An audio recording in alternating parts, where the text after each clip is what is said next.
ঘোষণা করেন রাসূল সাল্লাল্লাহু আলাইহি ওয়াসাল্লামের হাদিস রব্বুল আলামিন যখন তাম পৃথিবী সৃষ্টি করলেন, সৃষ্টি করার পরে বিশ্ব ঘোষণা করেন আল্লাহ রাব্বুল আলামিন হযরত ঈসা আলাইহিস সালামের কাছে একটা শিক্ষা দিলেন। যে হাদিসটি আমরা বিভিন্ন আলেমের কাছে শুনলাম, শিক্ষা দেওয়ার পরে সাহাবীরা জিজ্ঞাসা করলেন, ইয়া রাসূলুল্লাহ ইয়া হাবিবাল্লাহ, এই শিক্ষাটা কি? আল্লাহ নবী বলেন, এটা একটা শিক্ষা যার 70টা ছিদ্র থাকবে, একটা ছিদ্র হবে আসমান আর জমিনের সমান। কয়টা ছিদ্র থাকবে? 70টা ছিদ্র থাকবে, যার একটি ছিদ্র হবে কতটুকু ভাই? কথা বলবেন কতটুকু ভাই? কথা না বলে মনে করবো ঘুমিয়ে গেছেন, হয় ওয়াজ শুনছেন না হয় সাউন্ড, যে কোনো একটা কথা বলতে হবে আমার সাথে। তাহলে এই শিক্ষাটা ব্যক্তির প্রশ্ন আমরা করলাম, এই শিক্ষার ছিদ্র থাকবে কয়টা? 70টা। একটি ছিদ্র পরিধি হবে আসমান আর জমিনে। আল্লাহ রাব্বুল আলামিন বলেন, ইয়াউমা ইউনফাখু ফিস-সূর, সেদিন যখন এই সিংহায় ফু দেওয়া হবে, সিংহায় ফু দেওয়ার পরে তামাম পৃথিবীর মানুষগুলো বেহুশ হয়ে যাবে। তামাম পৃথিবীর মানুষগুলো কেমন হয়ে যাবে? বেহুশ হয়ে যাবে, কোনো অবস্থা আছে না।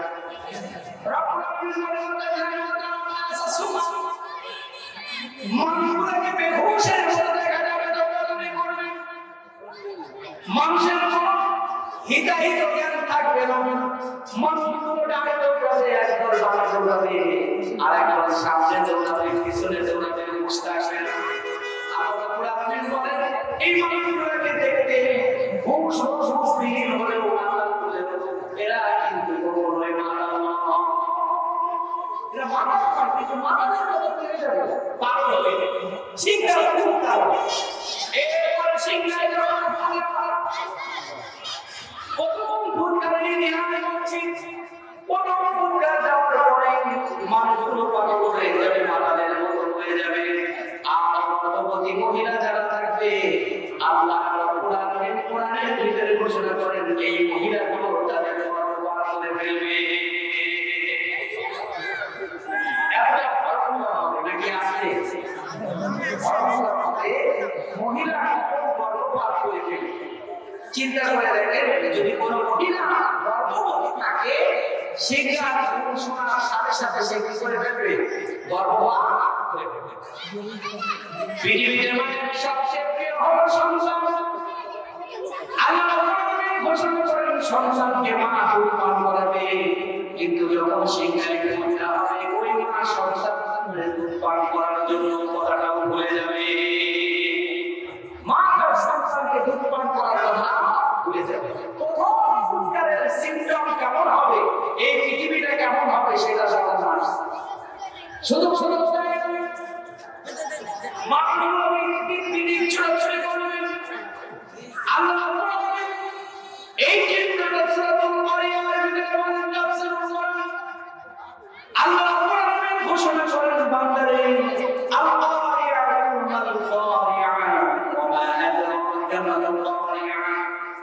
মানুষ যখন ঘরের ভিতরে ঘুমিয়ে যায়, নিশ্চিন্তে মানুষগুলো ঘুমায়, এরপরে দরজায় যখন হঠাৎ জাগ্রত হয়ে লাফিয়ে উঠে কি আমার রাখবো।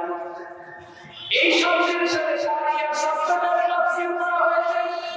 তাফসীর যে কাসির ভিতরে অনেক শব্দ তাফসীর করতে গিয়ে মনে করা লাগবে, আল্লাহ আপনার কেমন করিয়া করা লাগবে কি ইয়াউমা ইয়াকুনুন নাসু কাল ফারাশিল পরের হিংস্রকারী যখন কোন শিকারীকে আক্রমণ করার জন্য লাগায়, শিকারী একসাথে চলতে চলে না, যেদিকে পারে দৌড়ায় কিনা, বড় বলবেন দৌড়ায় কিনা, ঘুমায় গেছে নাকি? যে যেদিকে পারে দৌড়ায়।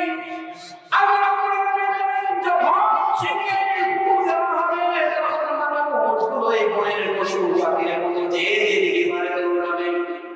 আর ওই যে দুষ্টু জিন আছে না, দুষ্টু জিন যারা থাকতে পৃথিবীর শেষ বাসে চলে যাবে ডাক্তার মেরে ঠান্ডা করা করে আবার আসলে ময়দানে এসে আসে কিন্তু মানুষ তো শেষ মাসে যেতে পারবে না কষ্ট যেতে আমার খেলে কামটা বলে যেই মানুষগুলো আল্লাহর সামনে বলে আল্লাহ তামাম পৃথিবীর যা কিছু আছে সব কিছু হাজির করে দিলাম আমার পরিবার পরিবার সংসারে আমি হাজির করব এই সংসারটা তুমি গ্রহণ করো এটার জাহান্নামের ভিতর নিক্ষেপ করো আমার জান্নাতে দাও সন্তান তো দিলাম না আমার স্ত্রীর সাথে আমি সংসার করলাম না বিনিময়ে আমার জাহান্নাম থেকে বাঁচা এটা যদি সম্ভব না হয় রব্বুল আলামিন এটাও যদি তোমার পক্ষে সম্ভব না হয় আসমান আর জমিনের মালিক তুমি এই আসমান আর জমিন আমি তোমার বিনিময় দিলাম আমার মাফ করে দাও আসমান আর জমিন বান্দা বলবে আল্লাহ এই যে আসমান আর জমিন এই জমিন তোমার দিলাম বিনিময়ে আমরা কি করলাম কিন্তু আমাদের তো একটাই জমির মালিক কথা দেখি না এই কথা বোঝানোর জন্য বোঝানো হয়েছে যে মানুষ বাঁচার জন্য সেদিকে আশপাশ করে রাসূলুল্লাহ সাল্লাল্লাহু আলাইহি হাদিসের ভিতরে বলেন যে মানুষ চিন্তায় টেনশনে পেরেশানিতে কাম পর্যন্ত থাকে মানুষটা কর্মান্ত হয়ে সে কাম পর্যন্ত ডুবে যায় এই মানুষটা এবং আল্লাহ নবী এটাও বলেন যে প্রায় মাটির 70 হাত 20 পর্যন্ত মানুষের ঘামে ভিজে যাবে পেরেশানি এটা প্রথম ছিল প্রথম কাজ এরপরে রব্বুল আলামিন ইসরাফিল বলেন ইসরাফিল আরেকবার ফু দিয়ে দাও যখন আরেকবার সিংহায় ফু দেওয়া হবে তখন পৃথিবীর মানুষ কোনো মারা যাবে যা কিছু আছে সব কিছু মারা যাবে রব্বুল আলামিন বলেন এই জমিনটাকে আমি আরেকটা জমিন দিয়ে পরিবর্তন করব এই আসমানটাকে আরেকটা আসমান দিয়ে পরিবর্তন করব তারপর কিছু আরেকটা দিয়ে পরিবর্তন করে নেব রাসূলুল্লাহ হাদিসের ভিতরে বলেন বিশাল চাদর যখন সমান করা হয় এক পাশে কান দিয়ে যখন তারপর দিকটা সমান করা হয় রব্বুল আলামিন জমিনের কোণা করে ডান দিবেন তারপর পৃথিবীর জমিনটা সমতলে পরিবর্তন হয়ে যাবে রব্বুল আলামিন ঘোষণা করেন যখন এইভাবে দ্বিতীয় পুত্রের সময় কোনো মানুষ থাকবে না কেউ থাকবে না একমাত্র থাকবে কে কথা বলতে হবে একমাত্র থাকবে কে আল্লাহ বলবেন আজকে এই ক্ষমতাটা লিমানিল মুলকা লিয়াহু পৃথিবীতে সামান্য আনন্দ দিয়েছিলাম বাংলাদেশের একটা ছোট ছোট ভূখণ্ড আঙ্গুল দিলে ভূতের জমিনে চলে যায় দেখে দেখা এই সামান্য ভূখণ্ডের আনন্দ পেয়েছিল নিজেদেরকে মানুষ মনে করছে কথা বলে নিজেদেরকে মানুষ মনে করছে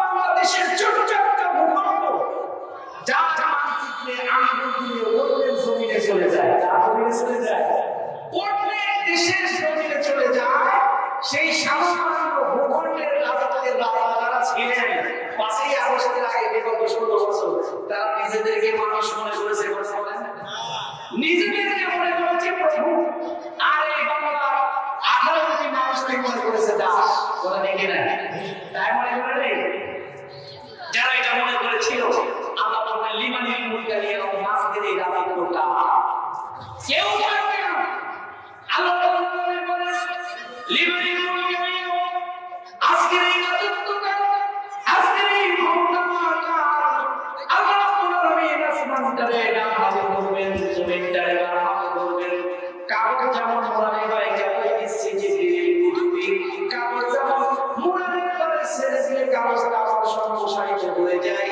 আল্লাহ রাব্বুল আলামিন আসমানটারে ডান হাতে ধরে জমিনটারে বাম হাতে ধরে আমাদের মুসলামে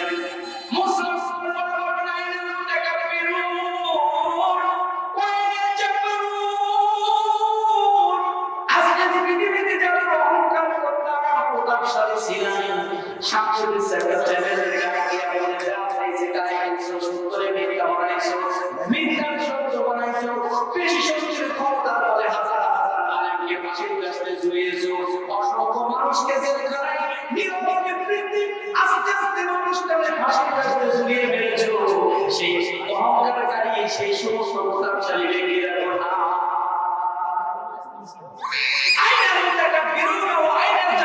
সেই প্রতাপশালী সেই ক্ষমতাবান ব্যক্তিরা কোথায় আছে? আমরা একা একাই পর্যন্ত আজকের ক্ষমতা না, আজকের ক্ষমতা কেউ কেউ দিয়ে থাকবে না। আমরা মনে লেগে কেউ একমাত্র ক্ষমতা কার? ধরে বলেন, আরো ধরে বলেন, একমাত্র ক্ষমতা কার? ওই তামাম পৃথিবীর মালিক কে? ধরে বলেন, তামাম পৃথিবীর মালিক কে? নাকি জনগণ? এই বাংলাদেশের মালিক কে? না, বাংলাদেশের মালিক জনগণ। না, বাংলাদেশের মালিক জনগণ। কারণ বাংলাদেশের সংবিধানে আছে সার্বভৌমত্বের মালিক কে? জনগণ। সুতরাং সকল ক্ষমতার মালিক আল্লাহ বলেছেন, লিমানিল মুলকুল ইয়াউম, আজকের ক্ষমতা তার লিল্লাহির ওয়াহিদুল কাহ্হার, একমাত্র ক্ষমতা হবে কার? লাহু মা ফিস সামাওয়াতি ওয়া মা ফিল আরদ, আসমান আর জমিনের ভিতরে যা কিছু আছে সব কিছুর মালিক কে ভাই? তাহলে জমিনের মালিক কে? নাকি জনগণ? এই কথা যদি থাকে আর এই কথা যদি বিশ্বাস করি তাহলে ঈমান থাকবে। তাহলে বাংলাদেশের যে সংবিধান আছে, সেই সংবিধানে লেখা আছে জনগণ এই রাষ্ট্রের ক্ষমতা একমাত্র জনগণের, এই সংবিধান পরিবর্তন করতে বলতে হবে যে সকল ক্ষমতার মালিক কে? আল্লাহ। ছোট ছোট প্রিয় ভাইরা, সেদিন কোনো ক্ষমতা থাকবে না কারো। তৃতীয় ফুৎকার দেওয়ার পরে তামাম পৃথিবীর মানুষগুলো আল্লাহর সাথে গিয়ে হাজির হবে। ইতিহাস অনেক বড়, সময় আমার সময় আমার সময় নাই, সময় দিছে আমাদের 5 মিনিট। কয় মিনিট সময় দিছে? 5 মিনিট সময়। 5 মিনিটের ভিতরে গুছায় বলতে হবে। তো সেই কঠিন মুসলমানদের সময় আল্লাহ রাব্বুল আলামিন সব শ্রেণীর মানুষের মাথার উপরে আরশের ছায়া দান করবেন। কয় শ্রেণীর মানুষ? এক নাম্বার হলো ন্যায়পরায়ণ শাসক। এক নাম্বার কি? ন্যায়পরায়ণ। 2 নাম্বার হলো ওই যুবক, যেই যুবকটা যুবক বয়সটা কোথায় কাটিয়েছে? আল্লাহর ইবাদতে কাটিয়েছে। প্রিয় যুবক ভাইরা, আপনারা এসেছেন, শুনে শুনুন, এই জীবন নয়, এরপরে আরেকটা জীবন আছে, যেই জীবনে আল্লাহর জন্য আরশের ছায়া অপেক্ষা করে। সুতরাং এই জীবনকে যদি আমাদের গঠন করতে পারে, আল্লাহ রাসূল বলেন আরশের ছায়া তার কি দিবেন? জায়গা দিবেন। 3 নম্বর হলো ওই ব্যক্তি, যে ব্যক্তির হৃদয়টা মসজিদের সাথে লাগানো থাকে। কিসের সাথে লাগানো থাকে? কথা বলেন, নাকি বাজারের সাথে, কিরামপুরের সাথে, দোকানের সাথে, মাঠে ঘাটে? না, ঘরটা থাকবে কোথায় ভাই? মসজিদ। 3 নম্বর আরশের ছায়া জায়গা পাওয়ার ব্যক্তি হলো যে ব্যক্তি হৃদয়টা মসজিদের সাথে লাগানো। 4 নম্বর হলো যে ব্যক্তি আল্লাহর জন্যই ভালোবাসবে এবং আল্লাহর জন্যই মানুষকে ঘৃণা করবে। ব্যক্তি স্বার্থের জন্য মানুষকে ভালোবাসবে, আবার ব্যক্তি স্বার্থের জন্য মানুষকে ঘৃণা করবে, এটা ইসলামের কোনো সমস্যা হবে না। 5 নম্বর হলো ঈমানের পরীক্ষা দিতে হবে। কেমন ঈমানের পরীক্ষা? আপনাকে কোনো রমণী সরস্বতী যুবতী ডেকেছে, আসো, ওয়েলকাম, আমার সাথে কেমন আচরণ চরিতার্থ করতে হবে। ওই সময় ঈমান যদি থেকে থাকে, যদি বলে ইন্নিয়া খাফুল্লাহ, আমি ভয় করি কাকে? আল্লাহ, এই কথা যদি বলার ঈমান থাকে, তাহলে আরশের ছায়া আপনার জায়গা পাকা। নাম্বার 5, যে ব্যক্তি ডান হাত দান করে বাম হাত জানে না, বাম হাত দান করে ডান হাত জানে না। নাম্বার 7, গভীর রজনীতে সবাই ঘুমিয়ে গেল, এই মানুষটি উঠে করে আল্লাহর জায়গা মাঝে দাঁড়িয়ে গুনগুন করে গায়। তাহলে কয়জন পেলাম? 7 জন। কয়জন? 7 জন। আল্লাহ আমাদের এই 7 শ্রেণীর মানুষের অন্তর্ভুক্ত করার তৌফিক দান করুন। সবাই আমিন। আমার জন্য দোয়া করবেন, আল্লাহ তাআলা যেন আমাকে আমল করার, সর্বোপরি আমাদের সকলকে আমল করার তৌফিক দান করেন। সবাই আমিন। ওয়া আলহামদুলিল্লাহি রাব্বিল আলামিন। আসসালামু আলাইকুম ওয়া রাহমাতুল্লাহি ওয়া বারাকাতুহু।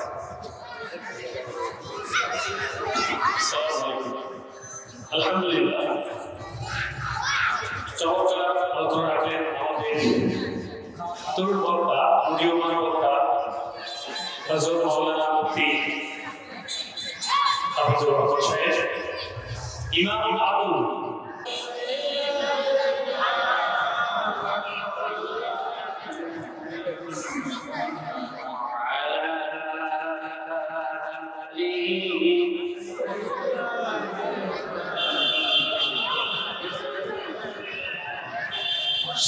بلغ العلا بكماله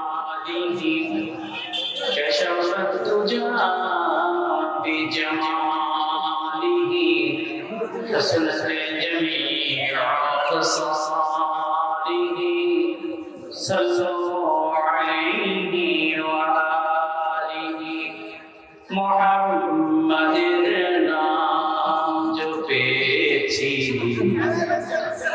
बुलबुली तो आगे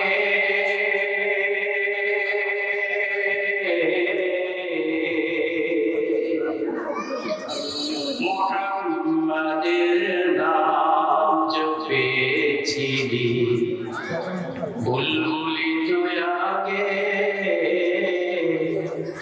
ताई गिरे तो কণ্ঠে গান তাই কিরে তো কণ্ঠে গান এতই মধুর লাগে ওরে এতই মধুর লাগে বাংলা বিকমালিহি কশফত তুজা بجماله حسنت جميع خصاله صلوا عليه وآله দারুসুন্নাহ মডেল মাদ্রাসা কর্তৃক আয়োজিত আজকের এই প্রথম বার্ষিক তাফসীরুল কুরআন মাহফিলের সম্মানিত সভাপতি সম্মানিত প্রধান বক্তা আমার সুপরিচিত মুখ হযরতুল আল্লামা মাওলানা জালালউদ্দিন উসমানী বারাকাতুহু দ্বিতীয় বক্তা হিসেবে আলোচনা পেশ করবেন মাওলানা আবুল কালাম আজাদ সাহেব উপবিষ্ট আজকের এই মাহফিলে নয়নের মণি মেহমান অতিথিবৃন্দ পর্দার আড়ালের মা ও বোনেরা সকলকে জানাই আন্তরিক সালাম আসসালামু আলাইকুম ওয়া রাহমাতুল্লাহি ওয়া বারাকাতুহু আপনারা সবাই ভালো আছেন আলহামদুলিল্লাহ এই যে পাশে শব্দ হচ্ছে কিসের আছে পাশে কিসের শব্দ হয় বাচ্চাগুলো একটু ওদেরকে নিষেধ করে মনোযোগের বিঘ্ন ঘটবে যিনি আলোচনা করবেন তার আলোচনায়ও মনোযোগের বিঘ্ন ঘটবে যারা শুনবেন শ্রোতাদের মনোযোগও বিঘ্ন ঘটবে তো আল্লাহ তাআলা আমাদেরকে এর থেকে হেফাজত করুন সবাই আমিন সবাই আমিন আমার সময় খুব কম আমি অল্প পরিসরে একটু আলোচনা করেই শেষ করে দেব আমাকে এর উপরে আমল করা সর্বোপরি আমাদের সকলকে আমল করার তৌফিক দান করুন সবাই আমিন জীবন পরিবর্তনের জন্য আলোচনা বেশি দরকার নাই কথা বুঝতে পারছেন জীবন পরিবর্তনের জন্য আলোচনা বেশি প্রয়োজন নাই অল্প আলোচনায় যদি জীবনের মূল পরিবর্তন হয়ে যায় সেটাই সবচেয়ে মুমিনের বড় সফল আল্লাহ আমাদের সেই সফলতার চাবিকাঠি সোয়াজ আমরা স্পর্শ করতে পারি আল্লাহ তৌফিক দান করুন সবাই আমিন সম্মানিত হাজির আমরা এতদিন কোরআনের তাফসীর শুনেছি আজকে হাদিসের সাথে একটা হাদিসের তাফসীর করব ইনশাআল্লাহ ছোট্ট করে একটা হাদিস আমি কোট করে এনেছি এই হাদিসের উপরে আলোচনা করব আল্লাহ তাআলা আমাদের সকলকে এই হাদিসের উপরে জীবন যাপন করার তৌফিক দান করুন আমিন হাদিসটি বুখারী ও মুসলিম শরীফের হাদিস হাদিসের মান সহিহ এর ভিতরে কোনো ভেজাল নাই নির্ভেজাল হাদিসটি বর্ণনা করেছেন হযরত আবু হুরায়রা রাদিয়াল্লাহু তাআলা আনহু কম বেশি আমরা সবাই আল্লাহর নবীর সাহাবীর পরিচয় জানি কি না তিনি হচ্ছেন আবু হুরায়রা কেন হল আবু হুরায়রা এর কারণ হচ্ছে তিনি তার আস্তিনের ভিতরে জামার হাতার ভিতরে একটা বিড়াল ছানা রেখে দিতেন সুবহানাল্লাহ বললেন না যে আমার হাড়ার ভিতরে আস্তিনের হাড়ার ভিতরে উনি একটা বিড়াল ছানা রেখে দিতেন। কোন একদিন আল্লাহ নবীর দরবারে বিড়াল ছানাটা হাত থেকে পড়ে গেছে। আল্লাহ নবী ডাকতেছেন, হে বিড়ালের পিতা। বিশ্ববিশ্বের মুফাসসিররা এই বাণীকে তিনি অপূর্ব বাণী মনে করে নিজের নাম লিখেছেন আবু হুরায়রা। সুবহানাল্লাহ। তিনি ছিলেন আবু সুফিয়ার একজন সাহাবী। আবু সুফিয়ার কারা ছিলেন? যারা ইসলাম গ্রহণ করার কারণে নিষ্পেষিত, নির্যাতিত, নিপীড়িত, নিজের অর্থ সম্পদ, বাড়ি ঘর, জমি জমা, আত্মীয় স্বজনকে ছেড়ে মসজিদে নববীর পাশে এসে অবস্থান করেছেন এমন সাহাবীদেরকে বলা হয় আহলুস সুফা। এমন সাহাবীর সংখ্যা ছিল ৭০ জন। কতজন? তাহলে আহলুস সুফা সাহাবীর সংখ্যা কতজন? একটা নৈতিক প্রশ্ন জানার আছে নাকি? যে আহলুস সুফা সাহাবীর সংখ্যা কতজন ছিল? ৭০ জন। হযরত আবু হুরায়রা রাদিয়াল্লাহু তাআলা তিনিও ইসলাম কবুল করার কারণে চাচা সকল উত্তরাধিকার থেকে, সম্পদ থেকে বঞ্চিত করে তাকেও বাড়ি থেকে বিতাড়িত করে দিয়েছিলেন। একটা বলে, কয়টা বলে? তো আবু হুরায়রার জীবনীটা ছোট্ট একটা ঘটনা বলে যেহেতু আমি এই হাদিসের বর্ণনাকারী, আমরা হাদিসে চলে যাবো ইনশাআল্লাহ। আল্লাহর নবীর সাহাবী হযরত আবু হুরায়রা রাদিয়াল্লাহু তাআলা আনহু কোনদিন খোদার দরবারে আবু হুরায়রা যখন সহ্য করতে পারে নাই, মসজিদে নববীর দরজার সামনে বসে গেলেন। এত ক্ষুধা লেগেছে, মানুষের কাছে বলতে পারে না, মানুষ সবাই কিছু খাওয়া দাও। হযরত আবু হুরায়রা বিশ্ববিশ্বের সাহাবী, খোদার যন্ত্রণায় মসজিদে নববীর পাশে মসজিদের সামনে দাঁড়িয়ে যাওয়ার পর দূর থেকে দেখেন হযরত আবু বকর আসছেন। হয়তো বা চিন্তা করেছেন আবু বকর আমাকে খাওয়ার জন্য ডাকবেন, একটু হলে আমাকে আহার করাবেন। এমন চিন্তা করে হযরত আবু হুরায়রা আবু বকরের অপেক্ষায় বসে আছেন। হযরত আবু বকর আসলেন, আসার পর জিজ্ঞাসা করলেন, সালাম দিলেন। সালাম দেওয়ার পরে আবু হুরায়রা জিজ্ঞাসা করলেন, আবু হুরায়রা কেমন আছো? আল্লাহর নবীর সাহাবী বলতে পারে না আমি ক্ষুধার যন্ত্রণায় কাতর। বিশ্বনবীর সাহাবী আবু হুরায়রা জিজ্ঞাসা করে চলে গেছেন। কিছুক্ষণ পরে রাস্তাতে হযরত ওমর আসছেন। হযরত আবু বকর দেখে হযরত ওমর আসেন, চিন্তা করছেন বড় আসামি, হয়তো আমাকে ডাকবে। আবু বকর আমাকে ডাকে নাই, আমাকে ডাকবেন, আমাকে আহ্বান করবেন, এমন চিন্তা করলেন। হযরত ওমর এসে সালাম দিলেন, মসজিদের নববীতে ঢুকে গেলেন, ডাকলেন না। আবু হুরায়রা মনটা বড় খারাপ হয়ে গেল। কিছুক্ষণ পরে নবী বিশ্ব নবী রাস্তা দিয়ে রওনা দিয়েছেন। মসজিদের নববীর সামনে আসলেন। আবু হুরায়রা চুপ করেছে। এই বিশ্ব বুঝতে পারছেন আমার আবু হুরায়রা কখনো কিছু খাই নাই, ক্ষুধা কারণে যন্ত্রণায় আবু হুরায়রা মসজিদে নববীর সামনে বসা। বিশ্বনবী বলেন, আবু হুরায়রা রে, তুমি বুঝি অনেক বড় কিছু খাও নাই? হযরত আবু হুরায়রা বলেন, ইয়া রাসূলুল্লাহ, ইয়া হাবিবাল্লাহ, আপনি ঠিক বলেছেন আবু হুরায়রা, আমি আবু হুরায়রা ক্ষুধার তাড়নায় যন্ত্রণায় কেউ আমার কোনো খাবার দেয় নাই, দাঁড়িয়ে বললাম। কিন্তু বিশ্বনবী আপনি বুঝতে পেরেছেন আমি আবু হুরায়রা বড় ক্ষুধার যন্ত্রণায় এখানে বসেছি। আল্লাহ বললেন, আবু হুরায়রা চলো ঘরে চলো। বিশ্বনবী আবু হুরায়রা ঘরে নিয়ে আসলেন, সঙ্গে করে নিয়ে আসলেন এক পেয়ালা দুধ থেকে বিশ্বনবী বললেন, আবু হুরায়রা আহলুস সুফার যে ৬৯ জন সাহাবী তিনি আছেন, এই সকল সাহাবীকে ডাক দাও। হযরত আবু হুরায়রার মনটা বড় ছোট হয়ে গেল।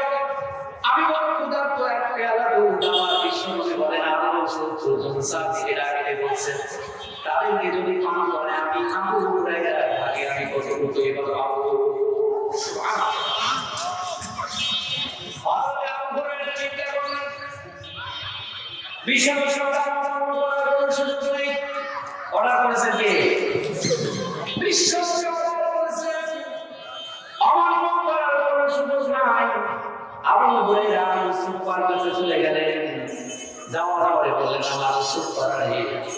বিশ্বনবী ডেকেছেন তোমাদের একটু আপ্যায়ন করা হবে।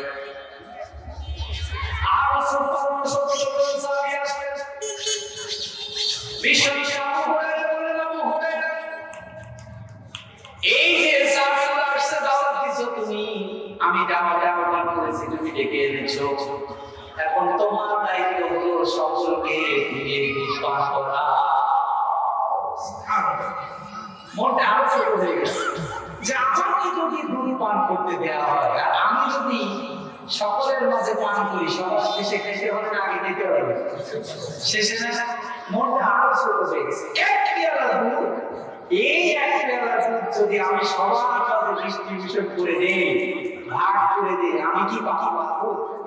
খোদা খোদা বলে মনটা বড্ড খারাপ হয়েছে। তো তুমি শুনছোরা হযরত আবু হুরায়রা বিশ্বনবীর হুকুম তামিল করার জন্য সাহাবীদের মাঝে দুধ বন্টন শুরু করে দিলেন। একজন একজন করে সাহাবীকে দুধ পান করায়, কিন্তু দুধ শেষ হয় না। সর্বশেষ 69 নম্বর সাহাবীরা যখন দুধ পান করে, দুধ তেমনই রয়েছে।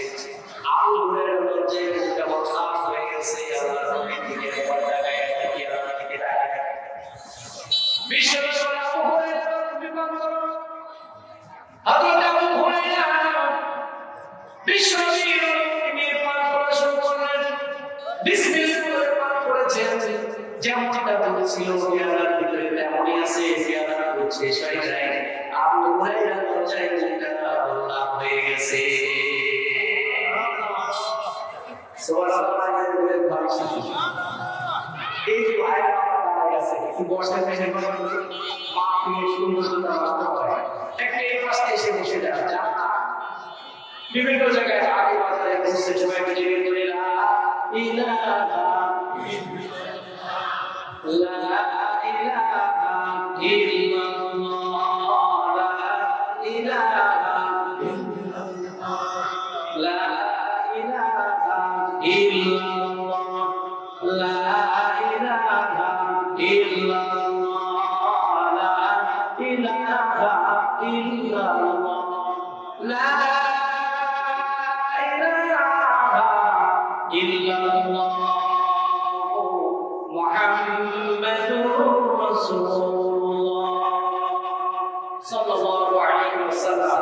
মুখটা বড় লাল হয়ে গেছে। এই আবু হুরায়রা একটা হাদিস বর্ণনা করেছেন, যে হাদিসের মূল কথা হলো যে এই পৃথিবী ছেড়ে একদিন সবাইকে চলে যেতে হবে। কথা ঠিক কিনা? নাকি এমন কেউ আছে যে না আমি যাবো, এমন কেউ আছে? বলতে পারবেন? মৃত্যুর সাথে সবাইকে গ্রহণ করতে হবে, আর সবাইকে একদিন কবরে যেতে হবে। যেতে হবে কিনা? কবর কাউকে চেনে? কবরে সেখানে গিয়ে আপনার নখ খসে যাবে, চুল খসে যাবে, আপনার আঁখিগুলো আলাদা আলাদা হয়ে যাবে। হবে কি হবে না? একটা গান শুনি আমরা সবাই নাকি? শহীদিন পরে নখ খসে যাবে, রহিদিন পরে চুল। কথা ঠিক কিনা? শহীদিন পরে কি হয়ে যাবে? নখ খসে যাবে, আর রহিদিন পরে চুল। শহীদিন পরে নখ খসে যাবে, রহিদিন পরে চুল। কবর গায়ের সামনে করিল না কেউ ভুল। কবর জায়গা ভালো নয়, কবর জায়গা ভালো নয়, কবর জায়গা ভালো নয়। আমল দিয়ে কবর গৃহ সাজিয়ে নিতে হয়, কবর জায়গা ভালো নয়। আমল দিয়ে কবর গৃহ সাজিয়ে নিতে হয়। 6 দিন পরে নখ খসে যাবে, 9 দিন পরে চুল। 6 দিন পরে নখ খসে যাবে, 9 দিন পরে চুল। কবর গায়ে সামান নিতে কইল না কেউ ভুল। কবর জায়গা ভালো নয়, কবর জায়গা ভালো নয়, কবর জায়গা ভালো নয়। আমল দিয়ে কবর গৃহ সাজিয়ে নিতে হয়, আমল দিয়ে কবর গৃহ সাজিয়ে নিতে হয়। কথা ঠিক কিনা? সবাইকে একদিন মারা যেতে হবে, কেউ এই পৃথিবীতে থাকবে না। থাকবে এই পৃথিবীর পরে আরেকটি পৃথিবী আল্লাহ রাব্বুল আলামিন তৈরি করবেন, যে পৃথিবীতে তামাম পৃথিবীর মানবগুলো আল্লাহর সামনে হবে কিনা? সেই আল্লাহ নবী হাদিসের ভিতরে বলেন, হযরত আবু হুরায়রা রাদিয়াল্লাহু তাআলা হাদিসটি বর্ণনা করেন, বিশ্বনবী বলেন, যেদিনকে এই সূর্যটা মানুষের 1.5 হাত মাথার উপরে থাকবে, 9 হাত 1.5 হাত মাথার উপরে থাকবে, এবং পৃথিবীর চাইতে লক্ষ কোটি কোটি গুণ দূরে যখন 34 ডিগ্রি সেলসিয়াস তাপমাত্রা হয়ে যায়, শরীরের সকল পোশাকগুলো খুলে কি করে না? করে না? তাপমাত্রা পোশাকগুলো খুলে ফেলে। এসি দেয়, ডিসি দেয়, ফ্যান দেয়, সব দেয়, তবুও কি হয় না? ঠান্ডা? কত পন্থা, কত উপকরণ এই পৃথিবীতে নিয়ে আসে, তবুও তারা ঠান্ডা করতে পারে না। এই 34 ডিগ্রি 40 ডিগ্রি তাপমাত্রায় অস্থির, সেদিন যদি 1.5